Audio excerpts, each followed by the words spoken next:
Linda, welcome to the show. Thank you so much for having me. Excited to be Of here. course, of course. Yes, Common Room. There's so much to talk about with Common Room. You kind of came out of stealth in a big way not too long ago. I'm curious for people who aren't familiar with Common Room, what are you doing with this company? That's a good question. So Common Room is a intelligent community growth platform. Um, you probably don't know what that means, and I'll get into it a little bit.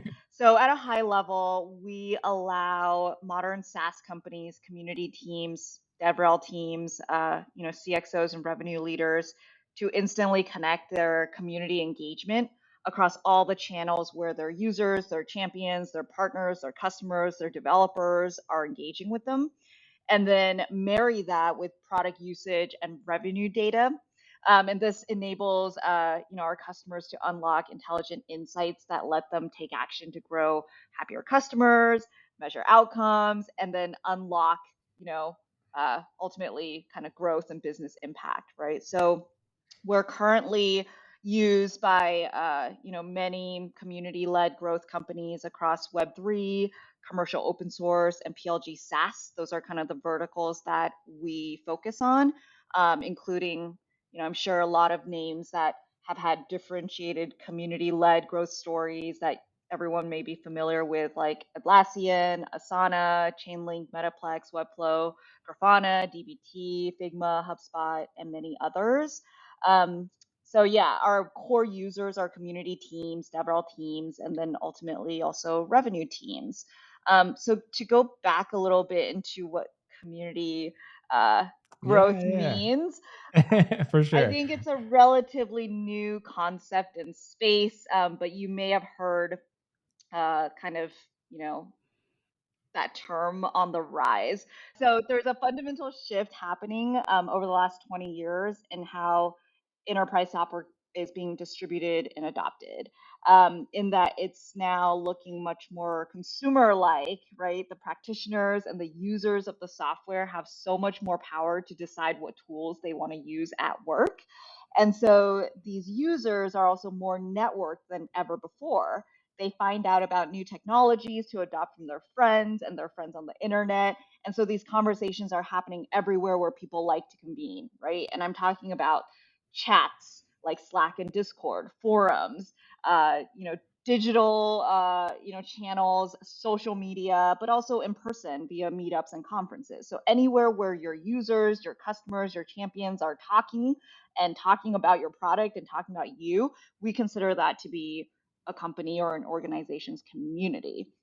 And so the reason why community led growth is taking such a center stage now is because for the fastest growing companies today, their users, right? Not some budget holder that's completely divorced from the product and doesn't really use it, but it's the day users that are really the biggest growth turbines for their business.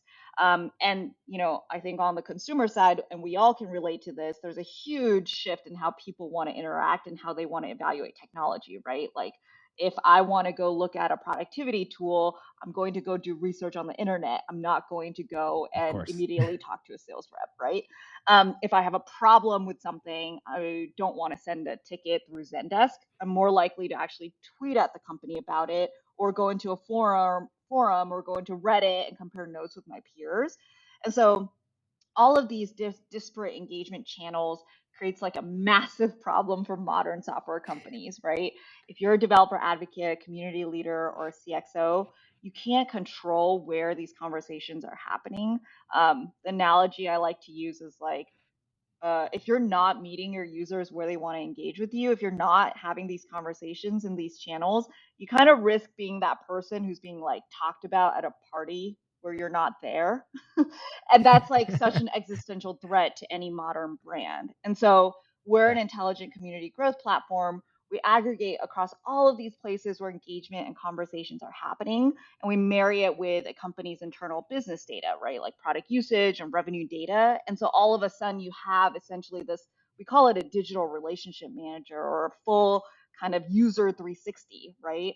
And then layer on top of that our workflows, our alerting, and you can take action on all of these insights.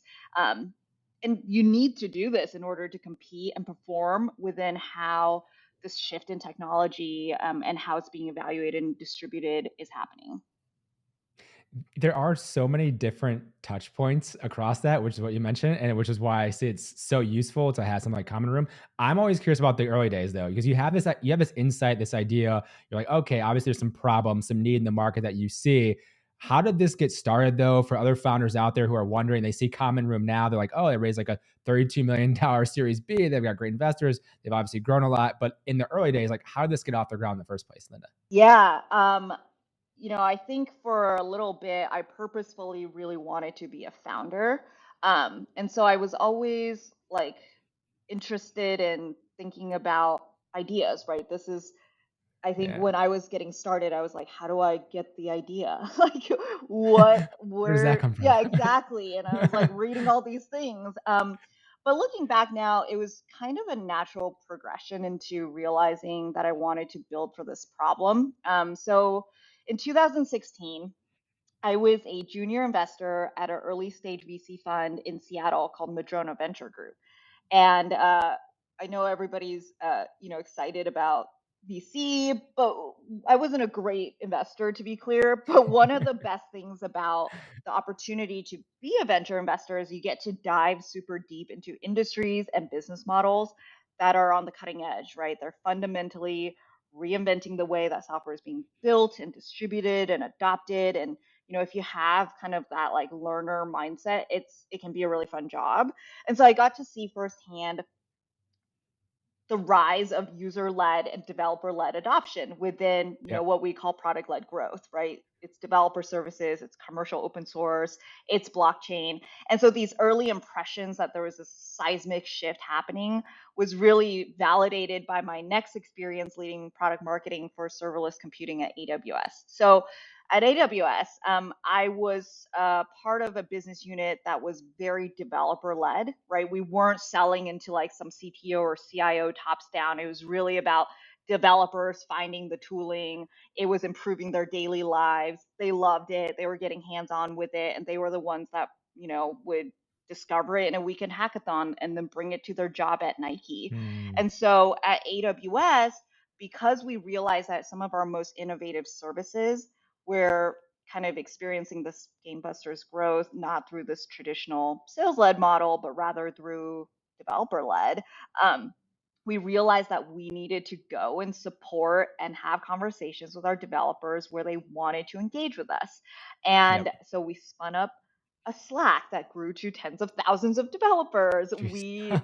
We were doing AMAs on Reddit and we started an entire kind of Reddit support program. And we were really kind of going out into these new channels, if you will. And like I always say, like building a community starts with having a conversation, right? It's these authentic human connections where your community feels heard and supported, and really that as a brand or as a company or as a product, you're there for them. Um, and so, even though it felt like it should be a win-win for our developers and our business, we had no tooling, right?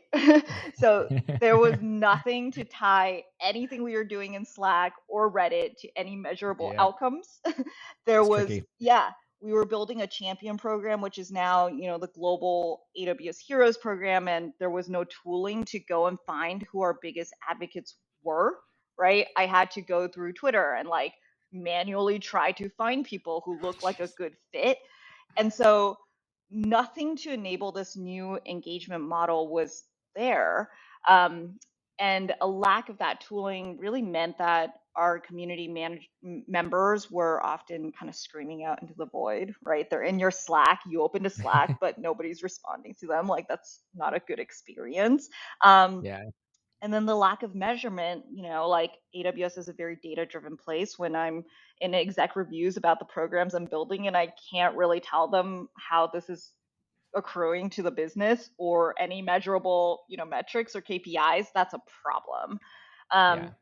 and so I think all these things came together where, I realized that this was something I experienced, which is like idea, advice 101, but also something I was really deeply passionate about and a future and a vision that, I knew with certainty was going to happen and I wanted to build for it.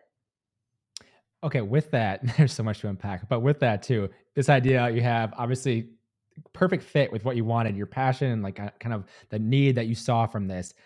Take me through those first initial customers when you decide, okay, we wanted to make this into an actual company to solve this problem.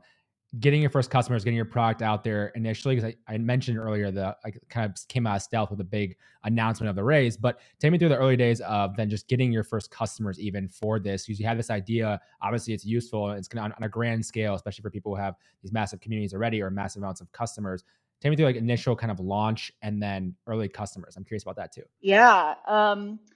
So because I had been in the ecosystem, right? I was building for myself. I was building for companies that I knew or I knew people at those companies. Yeah. That's where you start, right? And so I think what we did is like we built our community of what I called design partners before we ever wrote a line of code. And getting seed funding helps here because your investors are also very well connected and they can also start to connect you with an early set of interested parties. But Yeah. obviously, getting a door to open doesn't mean you can keep the conversation going. And so, what we did is we got a group of top community leaders together, beg, borrow, steal, like ask everybody, right? Ask for Yeah, I love it. intros, like laying out on the sidewalk, being like, do you have 15 minutes to talk to me? Yep. Like, that was very much that early stage. Um, but what I did, or what we did, is we showed Figma design mocks. We talked about our vision. We found people who were excited about it, right? They had a problem. They were experiencing the same problems that I was facing at AWS. And we showed them Figma design after Figma design, and they were kind enough to keep giving us feedback. And it wasn't until almost a year later that we ever wrote a single line of code that eventually became our product today. So That's amazing. we were in this discovery phase for, 6 months to 12 months. Um, and I think during that phase, you can expect your idea to actually evolve and change. And my story, so little known fact, um, I think every founder on that journey to product market fit has moments where what they thought they wanted to build, like fundamentally was not what customers needed. And so I started Common Room to build a better community forum. Like I was like, oh my gosh, Slack sucks. Like Reddit, we don't get any metrics there. Can we build something that's like a Slack forum baby? Um, right? Like that was kind of my Yep. original idea. And I remember like the early design partners we had were excited. Like they also have the same problem that I had. But I'll never forget the day when the director of community at a fast growing design tool company said to me, she was like, hey, this whole like Slack forum thing to rule them all sounds great conceptually, but I don't actually need another place for my community. I Mm. have too many places. I have Slacks, I have Discords, I have forums, I'm doing training and certification, I'm engaging with people on social media, I'm doing in Yeah. person meetups, digital events. What I need is something that ties all of this together so that I have a place and my team has a place to get actionable insights and report on outcomes. And the day she said that, like, it was like, oh my gosh, realization, right? And that's not even the original idea moment. That's like a year after the original idea moment. And we've been on that path ever since. And so it's okay for things to change and evolve. I think what's most important is that you're reacting and responding to what your community is telling you that they need, and that you're finding partners who, you can build a relationship with and will be honest with you. Okay, with that, Linda, you're a year in, you get this feedback that, okay, this is actually the direction we should head. Making that decision to actually do it, and what did that mean in terms of the company shifting then? Like, did you already have things built prior to that? I'm just kind of curious about that transition because I know founders are going to hear this and be like, yeah, like we hear about these light bulb like pivots or changes in strategy. Just take me through like what that looks like for you in Common Room. Yeah, so I think that we decided to do this kind of directional shift the day after, like pretty much the day after my two engineering co-founders joined the company. So I had kind of been building my team over the course of a year, bringing on all of my co-founders. Uh, Nice. and so they had joined to build something else. Um, but I think at that point, what I did is I presented all the data. Although this conversation was the linchpin, there had been many signals over the course of discovery that was kind of pointing us to this being the sort of problem that we really wanted to go solve. And Yeah. at the time, I think our team was like my three co-founders and our founding engineer. It was like not very, the N was small, right? The number of people Yep. I had to convince was small. So I had individual conversations with all of them. I find that in more sort of larger strategic decisions that you want to discuss, kind of going one by one is really helpful. And I just told Yeah. them about everything that we were hearing from our design partners in our community. And, I said, hey, like, and some of this is gut, right? That like Yeah. all founders have or should listen to their gut on a lot of things. I was like, I think this is the direction we need to head in, and to everyone's credit, they were like, yes, let's do it. And again, at that point, we had still not written a line of you know code that ultimately became our product. We were kind of Yeah. experimenting and futzing around, but there hadn't been like deep investments made. And I can imagine that those pivots where you may have a product and you're like, like Slack, they were building a game, then they were building a Yep. chat, like I imagine those are potentially more dire and difficult. I agree. Seems like a much different situation from yours. Luckily, that you found this out early enough. You had that kind of moment, which is incredible. Take me through from that then. So, where you are today, like I said, I mentioned the raise and everything, and you've come a long way. What's fueled the growth of Common Room to this point? Why has this kind of grown so fast over the last bit of time? Yeah. So, obviously there's growth from the things you can control, right? Building an Yeah. incredible product, working with amazing visionary customers and kind of building the company brick by brick. But like I also think of this analogy about that I've heard before, which is like building a startup is kind of like being a surfer. You're kind of like paddling and building and you're like stacking those bricks like brick by brick and you're paddling and building, and at some point like this wave appears on the horizon and you're like, okay, I better be ready to catch that. And then the wave passes and you kind of get this, whatever it is, fundraise, like PR, Yep. and then you kind of go back to like the paddle build phase, and then hopefully another wave comes, and that's kind of the like the cadence of like building early stage. Um, I'd say that there's been two like interesting waves that have happened to us, and you can't control for these, right? So and one of them's just getting started. But the first one was COVID. So Oh, that. yes, Yeah. we closed our seed round the day the markets tanked and like shut down. And so Wow. yeah, so we've been building like we're very much a pandemic age startup in that most of us had never met in person. Like a year into working together, none of us had met in person, right? Yeah. Um, so while at the time it felt very dire, the pandemic showed organizations how digital relationships can be just as strong as real world ones and can even give birth to new organizational paradigms like DAOs, right? And Yeah. everything we're seeing with crypto. And so companies who could no longer engage their community, their users, or their customers in person shifted to digital engagements on chats, forums, and much more.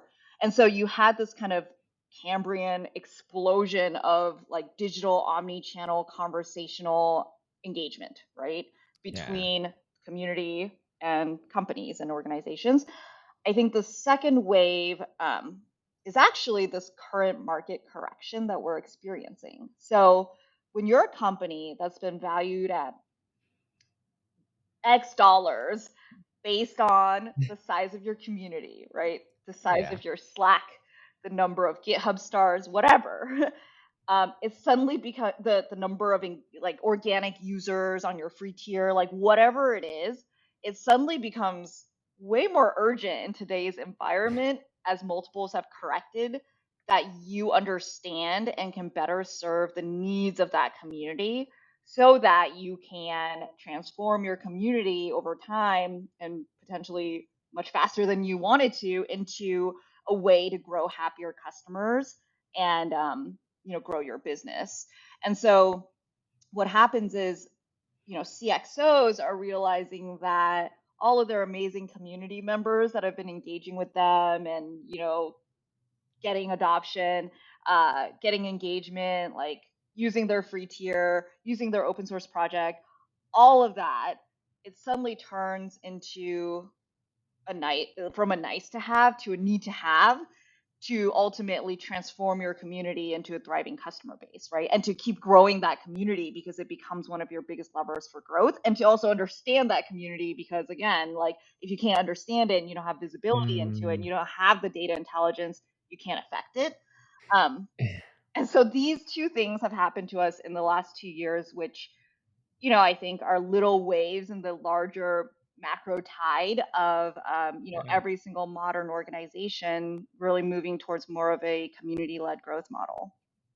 To you what your point of what you mentioned, I think it's like having this community, all these people is an asset, but in terms of getting the value out of it, you need something like Common Room or something like, to actually bring it all together. And we run a community at Vitalize for angel investors. I'm opening a community for founders, and it's like thinking of the exact thing too. We're like, okay, how do you bring it all together? All the different tools we're using, how do you make it all streamlined and everything? How's it tie back? It's like there's so much that goes into it. And also, I must say, from 400 podcast interviews, I don't think anyone's ever mentioned riding the wave and like that analogy. So props to a new one, Linda. I appreciate that as well.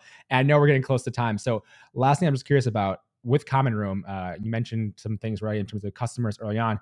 Who are the kind of ideal customers, use cases? I just want to hear a little bit more about that before we kind of close things. Yeah, we work with some incredible customers, right? Like Figma, Grafana, Cribble, HubSpot, Atlassian, Asana. I would say they fall into three main buckets today. One is Web3.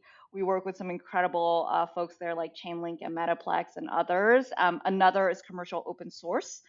So that's your, DBT labs, your Grafana labs. And then there's also, and I would say developer tooling broadly falls in that. Yeah. And then the third bucket is what I would consider to be like PLG SaaS. So Figma, right? Asana, HubSpot, really these SaaS businesses that are very community centric and user led. And so we're servicing these three buckets because our platform does two main things, right? The first is we enable a community manager, a DevRel practitioner to actively engage and nurture the community through human conversational automations and workflows. So you're almost like offloading a lot of that manual work.